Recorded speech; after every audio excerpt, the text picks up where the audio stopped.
James Burge, il 26enne empedoclino fermato dalla squadra mobile con la duplice accusa di tentato omicidio per la sparatoria di sabato sera al porto di Porto Empedocle, resta in carcere.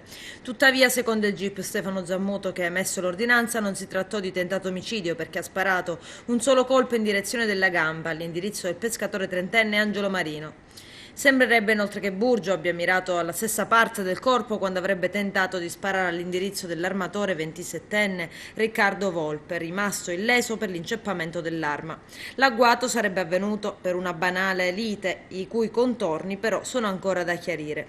Burgio, difeso dagli avvocati Alfonso Neri e Salvatore Pennica lunedì mattina, sapendo di essere braccato, si è consegnato alla questura. Per questo il GIP non ha convalidato il fermo disposto dal PM Lenia Manno, ritenendo che non vi potesse essere alcun pericolo di fuga. L'ordinanza cautelare in carcere è stata comunque applicata, ma il giudice ha escluso che ci si sia trattato di un tentato omicidio, ritenendo invece che ci siano solo gli indizi del reato di lesioni aggravate, oltre a quello di detenenza illegale di arma.